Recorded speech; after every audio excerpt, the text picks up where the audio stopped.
ഒരു weekend free ആയപ്പോൾ ഞാനും എൻ്റെ ഫ്രണ്ടും മലേഷ്യയിലെ കോലാലംപൂർ എങ്ങനെ വിസിറ്റ് ചെയ്തു എന്നാണ് ഈ വീഡിയോയിൽ പറയാൻ പോകുന്നത്. ഞങ്ങൾ ചൂസ് ചെയ്തത് എയർ ഏഷ്യയുടെ ഫ്ലൈറ്റ് ആയിരുന്നു. രാത്രി 11:30 കൊച്ചിൻ ഇന്റർനാഷണൽ എയർപോർട്ടിൽ നിന്ന് സ്റ്റാർട്ട് ചെയ്യും. രാവിലെ 6 മണിയാവുമ്പോൾ മലേഷ്യ എത്തും. Up and down flight around ഒരു 24K എനിക്കായി. ബിക്കോസ് എയർ ഏഷ്യയുടെ കോലാലംപൂർ ഫ്ലൈറ്റിന് ചെക്ക് ഇൻ ബാഗേജിന് നമ്മൾ എക്സ്ട്രാ എമൗണ്ട് പേ ചെയ്യണം. സോ അങ്ങനെ ഞങ്ങൾ 6 മണിക്ക് കോലാലംപൂർ എയർപോർട്ടിൽ എത്തുന്നു. നേരെ ഹോട്ടലിലേക്ക് പോയി. പ്രധാന ടൂറിസ്റ്റ് അട്രാക്ഷൻസിൻ്റെ അടുത്ത് ഹോട്ടൽസ് എടുക്കുന്നതായിരിക്കും ഏറ്റവും നല്ലത്. ബിക്കോസ് മലേഷ്യയിലെ ട്രാഫിക് ഭയങ്കര മോശമാണ്. ഹോട്ടലിൽ ചെന്ന് ഫ്രഷ് ആയതിനു ശേഷം ഞങ്ങൾ ഫസ്റ്റ് ഡെസ്റ്റിനേഷനായ KL ടവറിലേക്കാണ് പോയത്. KL ടവറിനകത്ത് കയറി അതിൻ്റെ ടോപ്പ് വ്യൂവിൽ നിന്ന് കോലാലംപൂരിൻ്റെ ഒരു വ്യൂ നമുക്ക് കാണാൻ സാധിക്കും.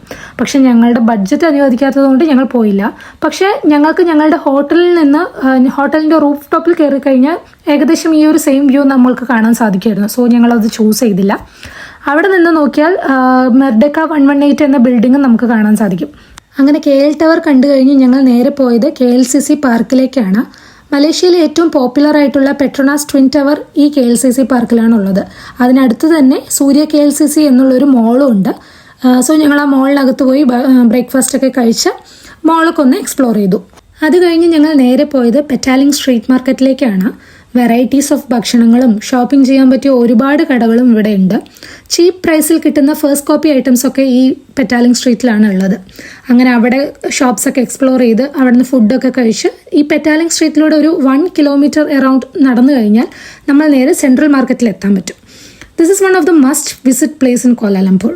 കളർഫുൾ കാഴ്ചകൾ മാത്രമാണ് ഇവിടെ ഉള്ളത്. സുവനീഴ്സിൻ്റെയൊക്കെ ഒരു ചെറിയ ലോഗമാണ് ഈ സെൻട്രൽ മാർക്കറ്റ്.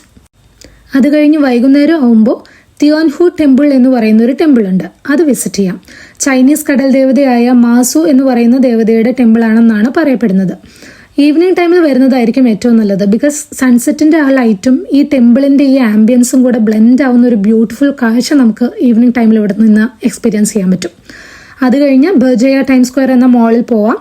അവിടെ നിന്ന് ഷോപ്പിംഗ് ഒക്കെ ചെയ്ത് അത്യാവശ്യം ബഡ്ജറ്റ് ഫ്രണ്ട്ലി ആയിട്ടുള്ള ഷോപ്പിങ്ങും നമുക്ക് അവിടെ നിന്ന് ചെയ്യാൻ പറ്റും. അതും കഴിഞ്ഞ് നമുക്ക് നേരെ KLCC പാർക്കിലേക്ക് തന്നെ ഒന്നുകൂടെ പോവാം. ബിക്കോസ് ട്വിൻ ടവറിൻ്റെ നൈറ്റ് വ്യൂ കാണാൻ തന്നെ ഒരു പ്രത്യേക ഭംഗിയാണ്. സത്യം പറഞ്ഞാൽ അതൊരു ഒന്നൊന്നര കാഴ്ചയാണ്. സോ അങ്ങനെ ട്വിൻ ടവറിൻ്റെ രാത്രി കാഴ്ചയൊക്കെ കഴിഞ്ഞ് നമുക്ക് നേരെ ഹോട്ടലിൽ പോയി റെസ്റ്റ് ചെയ്യാം. സോ ഫസ്റ്റ് ഡേ ഇത്രയൊക്കെ ഉള്ളൂ. സെക്കൻഡ് ഡേ എങ്ങനെയായിരുന്നു എന്നുള്ളത് ഞാൻ അടുത്ത വീഡിയോയിൽ പറയാം.